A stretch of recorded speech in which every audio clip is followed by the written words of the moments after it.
Hey guys, in this month's Disney Rewind, we're going to be talking about the 2019 live-action reboot of Lady and the Tramp.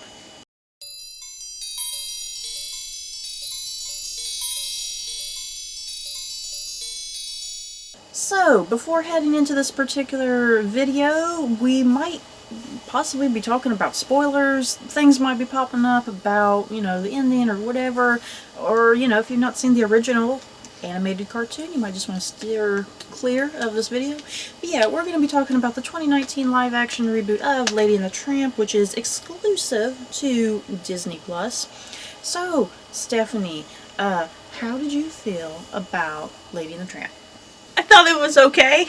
It was good. It was cute. It was just like the movie. It was very cute. It was exactly like the cartoon. I mean, there were some very minor differences, but yeah, it was pretty much the same thing. Yeah, that was my feeling too. That it felt the exact same, with a few little changes here and there. I think a big noticeable difference was definitely the Siamese cats. They were not Siamese cats. They were like some other type of breed of cat, weren't they? They were like some other type of breed of cat. They weren't Siamese cats. We didn't have the Siamese cat Aren't song. they Siamese? I don't think they were animated. But yeah, that was a big difference. No Siamese cat song because of kind of some of the racism. The racism implied, you guys. And I think maybe another big difference for me, maybe Lady being a bit more proactive, I guess. Because I think in the cartoon she doesn't even talk much, it seems like in the cartoon. Yeah, I feel like in the cartoon she doesn't really say much, and plus she comes across almost like a damsel in distress. So I feel like she was a bit more involved in things and kind of did a little bit more and was a little bit more proactive and a little bit more interesting than what she is in the cartoon. Does that make sense? For a dog. Did you feel that way? But yeah, just little minor things here and there that was maybe a little different, maybe a little improved, but for the most part, the exact same movie.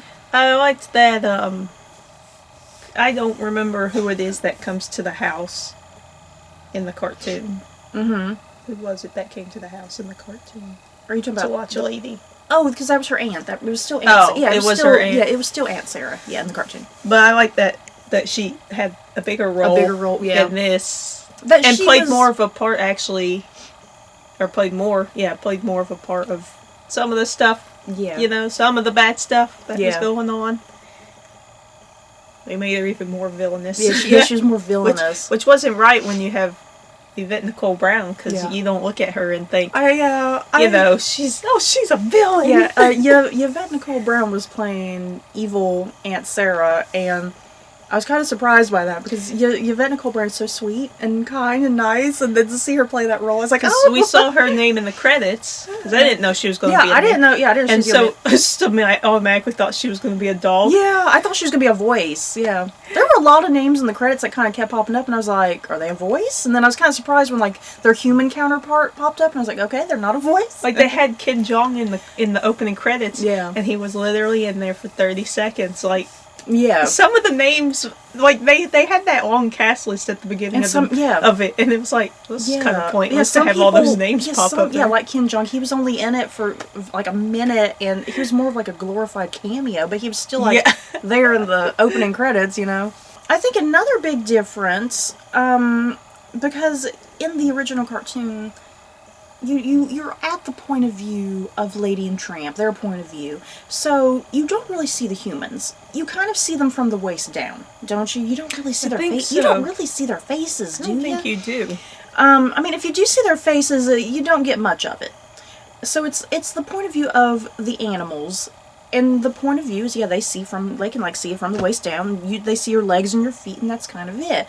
And a big difference with this was definitely giving more narrative to the humans, that they had something kind of going on, that they weren't just these faceless entities. They had faces that you can associate with, Jim and Darlene and whatever, Even the dog catcher had a bigger prominent role.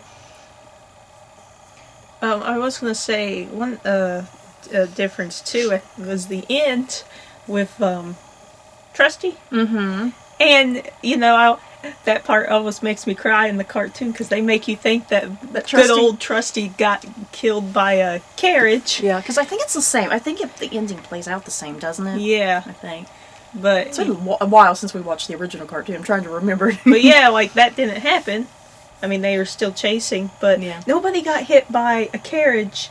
I don't know if they did that because maybe like that's actually unrealistic because you would have got killed. Yeah, an animal would have died from getting hit by a carriage. Instead, Like by the horses or the wheels. what happens? In the movie, the carriage like flips, and Tramp goes like flying out because he don't have a seatbelt on, obviously. And yeah, and Trusty, because in the cartoon, Trusty is the one in peril that you're like, oh my god, is he dead? But it's Tramp in the live action that you're like, oh my god, is Tramp dead? Did they just kill Tramp? Oh my god. Which I guess makes sense in a way because it is Tramp that you're focused on, Lady and the Tramp, not Trusty. Yeah. But still, that part always makes me sad because he's an old dog. And once again, though, Lady being a little bit more proactive in this rescue attempt for Tramp because, because I feel like in the cartoon, like, Jacques and Trusty are more involved in that, and Lady's kind of almost in the background of that whole rescue mission. Almost, So yeah, Lady's kind of leading this whole rescue mission towards Tramp and whatnot, which is nice. Because it's the man she loves, y'all. I did like the Scottish dog. That was an interesting choice, making the Scottish dog ginger flipping. It's a Scottish boy dog in the cartoon. They made it a Scottish girl dog. But I'll tell you what. On a side note, I was kind of secretly hoping Jacques would be voiced if they had kept it as a boy. I was secretly kind of hoping it would be David Tennant. That was a wasted casting opportunity, not letting David Tennant voice the Scottish dog. But I liked how they had that her owner was like obsessive with giving her outfits. Oh yeah, that was cute. And like painting or taking photos or whatever. Yeah. I thought that was funny that she kept changing her clothes and like wasn't it always Trusty making little jokes at her. I thought that was cute. Yeah. I think for the most part everybody's characters were the same. Like Lady was naive and posh and privileged like she is in the cartoon. Tramp was still, roguish and charismatic, Trusty was still the old-timer. And then, Jack, I'm trying to think of, like, Jack's characteristics from, like, the original cartoon, because I don't feel like he had much of a characteristic other than just being stereotypically Scottish. And so that kind of is still the same in the live action, I feel like. But yeah, I think all the characters still have their similar personalities, just kind of a little amplified a little more. CG. Let's talk about the CGI. How did you feel about the CGI? I thought it was good. At first, when the lady first started talking, it kind of freaked me out. It did. It threw me, yeah. The mouth moving, but I got over it quickly. But it did. First, what is happening? Maggie didn't like it. Apparently. Maggie, be good. Well, our cat's trying to calm down here. The CGI initially kind of threw me at first. Like, the mouth immediately moved, and I was like, oh my god, the mouth moved. Something about the mouth work because I didn't watch trailers, so I didn't know if they showed any of that, but I never watched the trailers. The mouth work CGI was a little strange sometimes, because I felt like they weren't totally getting the mouth to move in the way it probably needed to move for them to talk. Because animals don't really talk, so I think it just looked a little weird. Them trying to get the mouths to work the way they needed them to.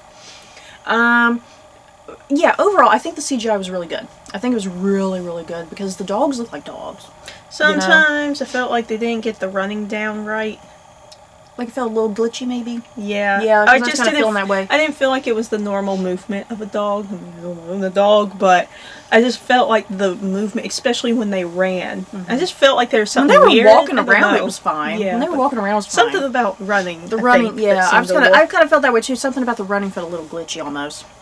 But yeah, I thought they looked like dogs. The fur, you just saw every strand of fur and coloration, just any sort of movement.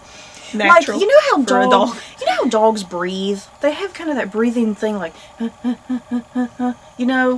like they don't breathe like a normal human. We breathe like in and out. But how dogs and cats, they kind of have that rapid breathing, And I really felt like they did great with like like breathing, like how animals breathe, like just the way their bodies were kind of moving, you know, and then their heads would kind of move too, you know, with the breathing. Like, I just felt, I like little things like that. It just felt very dog-like and animal-like. I think some problem spots with me for the CGI, the cats looked very fake. Those did not really look like cats to me. Did you feel that way? Yeah, I don't really remember. The cats, Probably. the cats felt very CG to me. I don't know what it was. They felt weird. They felt very cartoonish and over the top compared to how the dogs look, and they look so real, you know. Even the rat felt kind of cartoonish and over the top too. But other than that, I think the CGI was great. And we got like a location for the movie. Because do we ever really get a location in the cartoon? Because I felt like, I mean, no one downright said anything in this movie, but it looked like early 1900s Louisiana. Is that what you were getting? Was that the vibe you were kind of getting? Kind of. I was kind of getting And early. they like had like that boat ride. Yeah, I was getting early 1900s Louisiana, and the style of the dress, the vehicles, the music in the background especially kind of felt like very Louisiana, you know. So that was kind of nice. Kind of they put Lady and the Tramp in like a specific place and time, you know, rather because in the cartoon it just feels like you can be anywhere almost. I feel like. Let's see, classic scenes. You do get classic scenes like the spaghetti scene. That was adorable. The spaghetti scene was adorable. If you had to pick a favorite moment, Stephanie, what was one of your favorite moments? I really liked the rabies scene. I was thinking that too. I don't know what it was about that rabies scene. It was just amusing. It was just very hilarious. It was all over the place. Yeah. I for some reason that just really stood out to me because that's something that's not even in the cartoon, is it? No. Yeah, that's definitely not even in the cartoon. I just found it really amusing and really cute. Yeah. Because it was like, hint, hint. Oh, I have rabies. You want to touch those sausages so we can get them? I have rabies. That was really cute. We haven't even talked about like Lady and the Tramp, their like relationship. I like their relationship. Their relationship, it felt a little bit more built up. I mean, it still happens like in a day. You know, their relationship still happens over the course of like a day. It's still like insta love. But I felt like there was just more to it to kind of give you reason to like ship them. Please not, they're dogs. to ship two dogs, as weird as that sounds. Because I felt like they had some more adventures to go on. Yeah, you know, like little they did side. More. Yeah, I felt like there was more little side quests kind of going on, and plus Tramp got a nice little backstory that definitely was not in the original cartoon, was it? No. That backstory for Tramp was definitely not in that cartoon. I really liked that. That about made me cry. That was so sad. I hate that anyway. I hate when poor animals and their owners, they take them out and they're abandoned and they run away and they leave their dogs and their dogs don't understand. Oh, poor Tramp. And that was the thing that I like the backstory because it helps inform who Tramp is as a character and why he is so kind of bitter and why he's acting the way towards Lady that he is, like telling her, your masters, this baby's going to change everything and they're not going to want you anymore because the same thing happened to him. And so he thinks the same thing's going to happen to her. So I like that he's given a backstory to explain his bitterness and why she should be like him, you know? So that was nice. It just gave more character stuff. And instead of, because Lady and the Tramp, even though I love the cartoon, Lady and the Tramp, they do just kind of come across in the cartoon as very one-dimensional in some ways. It's just a very sweet, cute cartoon in the story. And yeah, this was kind of making more of an attempt to do more with them, I guess. And I like that. Stephanie, any concluding thoughts before we rate this movie? I do see, though, why it was released on Disney+. I don't think it would hold up very well in cinemas. Yeah, I don't think it would have done very well if it had a theatrical release. I think it was just perfect for Disney+. Like, I mean, honestly, I don't know if I would really watch it again. I mean, I liked it, but I just don't find it... I mean, because to me, movies that are heavily focused on animals just don't do good anymore. Like, I immediately think of, like, the Cats and Dogs movies. and stuff, like, that was, like, to me, a early 2000s thing, and I just feel like it doesn't work that good anymore, because it's kind of the same with The Lion King, and really the only reason The Lion King got released at the box office was because it was such a massive hit as an animated movie, but I just feel, and it worked, but still, I just feel like movies like that don't work that much anymore.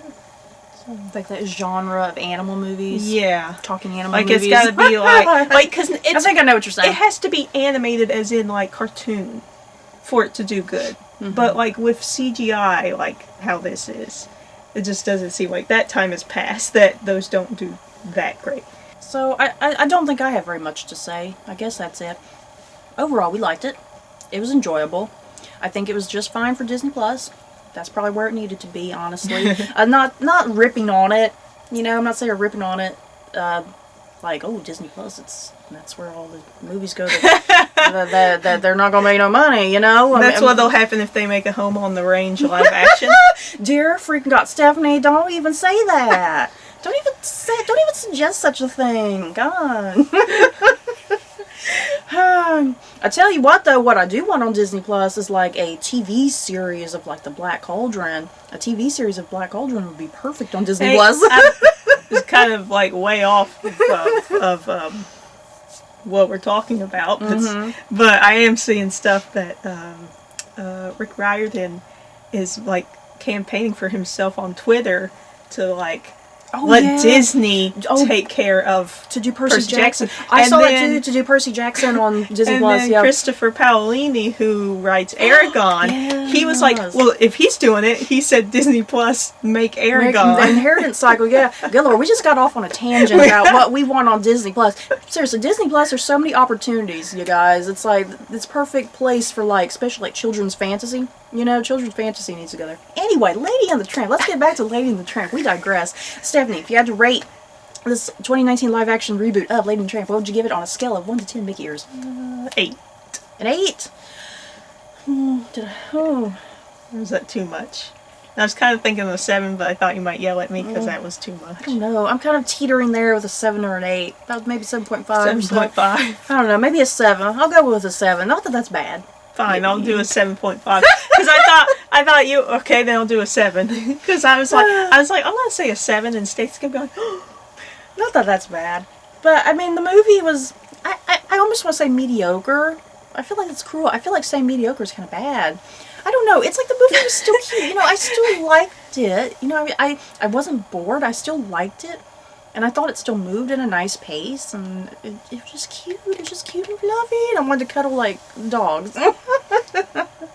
But I think it's just Lady and the Tramp is such a basic, like, it's just, it's very linear kind of in a way. Yeah, there's nothing that really, and being a cartoon, there's nothing that really surprised me. Yeah, I wasn't surprised by anything. There wasn't that made me go, oh my God. I mean, really, like I said, the Tramp backstory, like doing little things like that, giving Tramp a backstory, making, you know, giving Jim and Darling, giving them a little bit more of a role, you know, giving them a little bit more of a role, that they're not just faceless entities. Yeah, making Aunt Sarah a bigger antagonist, you know, the dog catcher, making him really villain-like, you know, just little things like that. I think they enhanced, like, little character things like that. But yeah, the plot, they didn't really enhance anything with the plot. It was mostly just character stuff, which was nice. Is that it?